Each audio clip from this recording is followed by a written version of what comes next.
Jadi Komisi 7 yang begitu sangat mendukung program pengembangan vaksin Nusantara ini, saya sangat salut karena tadinya saya merasa dalam kesendirian. Jadi mudah-mudahan nanti dukungan ini bisa terwujud dengan legalitas untuk uji klinis 3. Karena rasanya saya klinis kok dilarang itu baru terjadi di sini, di Indonesia. Dan ya mudah-mudahan rasa gamang saya bisa hilang karena teman-teman Komisi 7 ini bisa betul-betul support. Mengenai bagaimana tadi kalau vaksin Nusantara ini menghadapi mutasi virus. Gampang sekali, hanya butuh 8 hari. Antigennya saya ganti. Kan itu antigen itu adalah rekombinan. Jadi dari spike S kita tinggal lihat dia mutasi mana, ya tinggal kita gabung-gabung aja. Tadinya broad spectrum, tinggal kita tambahi dari mutasi kayak sekarang Inggris, India, maupun juga Afrika Selatan. Dan sekarang yang sedang saya pesan untuk antigennya untuk uji klinis 3, itu termasuk 3 varian itu sudah saya masukkan. Jadi mudah-mudahan kalau nanti diizinkan uji klinis 3, saya kan juga harus minta SAS untuk supaya dia bisa masuk Indonesia, rekombinan antigennya itu untuk saya bisa gunakan untuk uji klinis 3 kalau diizinkan dilakukan di Indonesia. Ya. Karena uji klinis 2 itu nilainya mahal sekali. Kalau itu sudah selesai, itu nilai mahal itu bukan dalam arti uangnya, tapi nilai dari ilmiahnya itu luar biasa, yang orang lain tinggal ngadop aja langsung loncat ke uji klinis 3. Negara manapun bisa, tinggal minta lisensi dari kita. Nah, untuk distribusi, tadi ada pertanyaan distribusi ke daerah mana. Ya simpel sekali, yang didistribusikan hanya box ini, mana perlu cold chain, mana perlu enggak. Jelas itu sangat simple. Kemudian kalau ada pertanyaan produksi massal, ya bisa kita lihat barangnya hanya seperti ini, plastik-plastik. Mungkin di pasar Gembrong juga kadang-kadang bisa ditemukan. Tapi artinya yang penting quality controlnya kita bikin. Artinya apa? Kita pun nanti kalau mengekspor, ya diekspor hanya ininya. Dan yang kedua yang diekspor apa? Pengetahuan kita. Jadi tenaga-tenaga kita yang sudah bisa bikin ini melatih tenaga-tenaga di negara lain maupun di negara lain maupun di daerah kita sendiri yang terpencil. Alangkah eloknya orang-orang kita bisa melatih di negara maju yang katanya lebih maju. Dan ini merupakan sebuah hal yang sangat baik. Kita bisa mengekspor barang dan kita bisa mengekspor pengetahuan, kita dapat 2 hasil. Devisa dalam bentuk box calon vaksinnya, dan devisa pengetahuan dalam bentuk kita bisa berbagi ilmu dan pengetahuan. Itu menurut saya akan membuat hubungan dengan semua negara akan menjadi lebih baik. Kalau kemampuan produksi massal, bisa dibayangkan produksi seperti ini, UMKM pun bisa langsung ikut serta. Paling yang kita harus siapkan antigen dan tadi cairan yang tadi masih sebagian ada yang saya import. Tapi itu pun kalau jumlahnya kemudian besar, tidak menutup kemungkinan kita bisa minta lisensinya untuk dibuat di Indonesia. Alangkah indahnya kalau kita bisa mendatangkan devisa, bukan mengeluarkan devisa. Kemudian untuk tadi ada bergabung tidak, dan itu tidak ada persoalan. Yang penting menguntungkan untuk percepatan apa tidak. Kalau itu justru menghambat, untuk apa? Kalau pengetahuan secara ilmiah jelas sama, semuanya adalah etik, kemudian publikasi, itu hal yang simple. Ya, kalau dilihat citation saya sudah di atas 1000 kalau boleh dilihat. Ya, artinya dikutip apa yang pernah kita tulis bersama-sama dengan teman-teman yang lain, sudah di atas 1000, itu jumlah yang sangat besar citation index saya. Itu artinya kita sudah terbiasa untuk publikasi dan terbiasa, tinggal nanti reviewernya. Kita mau terindeks Scopus juga, yang Scopus bagaimana, yang kualitas Q1, Q2 atau Q3, itu sangat penting. Jadi kalau mau yang paling top ya Q1. Dan itu akan kita wujudkan. kita tidak ragu-ragu untuk mampu melakukan itu, karena kita sudah punya kemampuan menulis di Q1. Q1 itu tertinggi dari indeks Scopus, ya. Jadi tidak main-main, tidak boleh kita mempermainkan ini seolah etik, tidak etik. Aduh, kita sudah kenyang untuk riset, ya, kenyang untuk riset. Cuma kita mohon kalau bisa, mosok sih ada kendala untuk uji klinis 3 aja harus tidak boleh, itu yang menurut saya agak melukai hati. Dan saya juga tetap ingin bertahan bisa saya kerjakan di Indonesia, tidak dipindahkan ke negara lain. Karena sangat simpel, saya tadi cara membuatnya, mosok di negara lain tidak bisa membuatnya, sangat simpel akan bisa dibuatnya. Yang saya inginkan hanya satu, cita-cita saya bolehlah melalui rapat dengar pendapat kali ini di Komisi 7 bisa mencetuskan, mendorong untuk tidak menghalangi. Itu aja yang saya inginkan. Sehingga legalisasi untuk kami melakukan uji klinis 3 itu legal. Siapapun kalau namanya riset itu kalau pada manusia namanya uji klinis. Nah, dan itu bisa dikerjakan kapan saja. Cuma begitu ada peraturan yang itu saya harus taat. Saya harus betul-betul tunduk karena itu aturan negara. Cuma ya agak menggelitik di hati saya dari sanubari saya. Kalau masalah anggaran, jujur saya tidak perlu anggaran karena saya lihat Komisi 7 aja udah pada mau urunan. Itu besar sekali, ya. Saya tidak butuh anggaran dari negara. Yang saya butuhkan adalah goodwill, political will. Apa yang mau dilakukan? Mau tidak keluar anggaran kok, maksud mengeluarkan aturan untuk menghalangi. Untuk apa? Kecuali vaksin ini menimbulkan kematian, penderitaan dan sebagainya. Saya sendiri sudah merasakan dan anak istri saya. Artinya apa? Saya sudah siap melakukannya dan saya sudah tahu, yakin. Kalau Pak Adrian ikut, itu kan saya anggap orang lain. Tetapi kalau istri itu bagian hidup saya, anak bagian hidup saya, itu menurut saya sebuah hal yang keyakinan kita bahwa vaksin itu aman. Dan hasil dari uji klinis 1 dalam 6 bulan, saya dapat laporan dari Dr. Yeti selaku penguji, itu dalam 6 bulan memang sangat safety, tidak ada yang tertular dari semua hasil pasien uji klinis 3. Padahal pasien uji klinis 3 ada yang memang kerjanya cleaning service di area COVID-19, dan itu saya sangat bersyukur. Dan mudah-mudahan diridhoi oleh Tuhan Yang Maha Kuasa. Sekali lagi saya mohon dukungan supaya kami bolehlah melakukan uji klinis. Karena itu bagian dari kemerdekaan riset.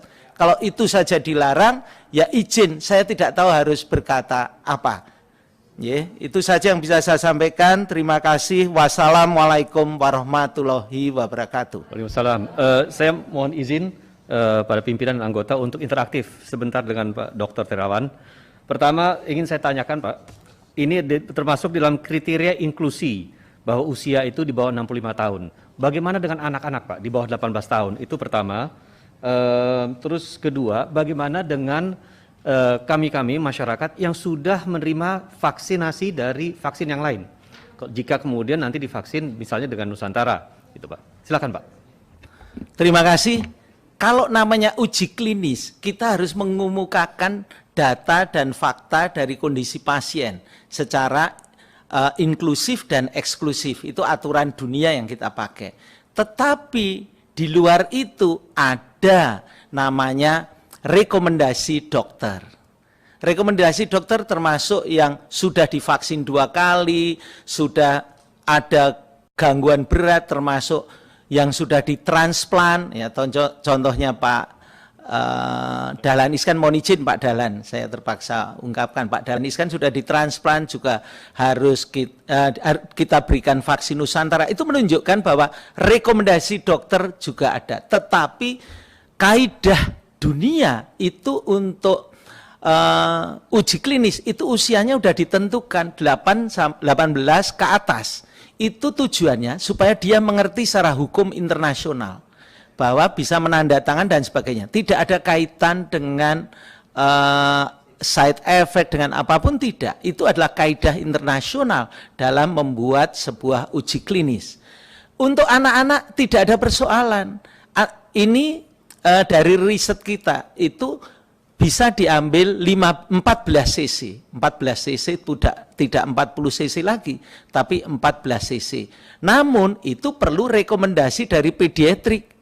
Kalau dokter pediatrik katakan oke, itu oke. Tapi bukan masuk ke uji klinis.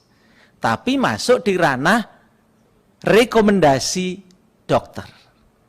Seperti saya merekomendasikan misalnya anak saya dan sebagainya, itu adalah rekomendasi. Saya akan minta kalau anak saya umurnya masih di bawah 18 tahun, saya akan minta pediatrik untuk bagaimana anak saya boleh apa enggak. Oh boleh, ya sudah kami akan lakukan. Itu yang harus dibedakan antara uji klinis yang harus pakemnya strict dan rekomendasi dokter yang pakemnya democration, tergantung dokter. Itu aja Pak.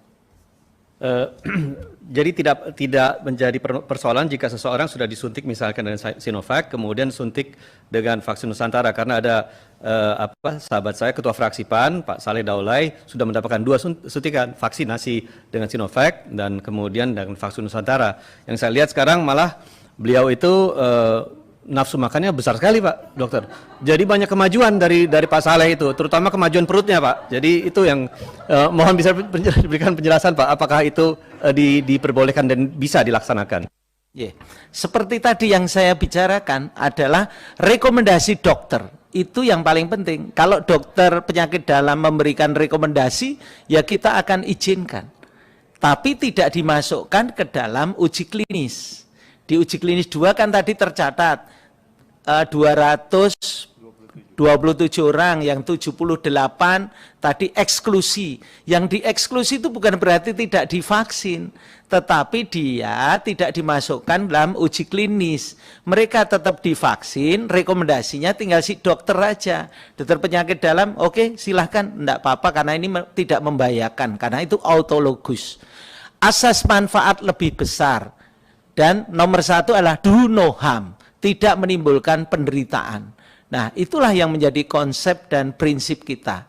Karena itu rekomendasi untuk hal yang di luar kaidah intrinsik dan ekstrinsik faktor, nah itu pendapat ahli itu diperlukan dalam pemberian sesuatu. Saya nggak ngerti nih soal riset-riset, bukan bidang saya. Tapi saya terganggu ketika ada orang riset dilarang. Itu. Nah, saya butuh alasan itu. Nah, siapa yang harus kita dengar alasannya? Yang mengeluarkan keputusan dong. 3 pihak ini harus kita dengar. Komisi 9 nggak mutuskan. Komisi 6 nggak mutuskan. Komisi 11 apalagi ngitung anggaran doang. Nah, yang mutuskan ini kapan kita dengar? Menurut saya kita lanjut ke petemu yang lain setelah kita dengar pertimbangannya. Kenapa sih dilarang? Saya dari tadi tuh baca. Sebab pelarangannya apa sih? Nggak nemu. Nah, di sini menurut saya satu poin ini kurang. Coba ditampilkan lagi ya. Pak Ketua, kalau boleh menambahkan Pak Ketua, Pak Adian, dibuka lagi, kita konkret Ketua. aja untuk di kesimpulan yang gabungan komisi itu, karena itu kalau udah gabungan lebih dari 1 komisi, itu akan dipimpin langsung oleh ketua atau wakil-wakil ketua DPR RI. Nanti mitra-mitra akan diundang sesuai dengan misi komisi-komisinya. Jadi kalau dirasa kurang, maka kita tambahkan komisi 1 karena urusannya dengan Angkatan Darat yang tanda tangan SKB itu juga gitu loh. Jadi tuntas nih semua urusan ketika kita bicara SKB 3 pihak ini dari militer, kemudian dari BPOM. BPOM ini kan ada Kementerian Kesehatan juga ya, jadi saya kira otoritas ini cukup untuk kita mengundang, karena mitranya Komisi 9, untuk mengundang BPOM datang di dalam rapat gabungan komisi-komisi ini. Mungkin ya, itu artinya maksudnya. begini mungkin pimpinan, kalau misalnya itu mau digabungkan jadi 1 poin, ya dituliskan di poin itu siapa saja yang juga harus diundang dalam rapat dengar pendapat itu. Kalau tidak kita tulis kan kita cuma rapat bareng doang antar komisi. Oke, Nah, gini, kita detailkan aja kalau gitu ya. Sebenarnya kan problem kita Komisi 7 bukan pada kesehatannya, bukan pada obat penyembuhan, bukan. Konsentrasi kita, riset tidak boleh dilarang. Dilarang. Itu loh. Jadi sebenarnya problem kita bukan bagaimana hasil risetnya terhadap imunitas. Bagaimana, bukan itu. Kenapa nggak boleh riset? Kalau menurut saya, fokus kita Komisi 7 ya di risetnya. Kita sebagai Komisi 7 yang membidangi riset harus dan wajib terganggu ketika riset tidak boleh tanpa alasan yang menurut kita sampai hari ini tidak masuk nalar kita. Persoalan efikasi dan sebagainya nggak penting buat kita di Komisi 7. Itu Komisi 9. Problem kita kenapa nggak boleh riset? Kenapa dilarang riset? Sebahaya apa sih riset ini? Apakah bocor anggaran negara? Apakah itu kan kita butuh itu pimpinan, itu loh. Nah menurut saya sebelum melangkah pada lintas komisi, kita selesaikan dulu problem riset kita ini. Komisi 7 tidak bisa berbicara tentang efikasi, tidak bisa berbicara tentang hal-hal yang lain terkait dalam rapat kita ya. Dalam rapat kita, tapi kita harus bicara soal pelarangan riset. Kita harus dapat penjelasan utuh kenapa nggak boleh.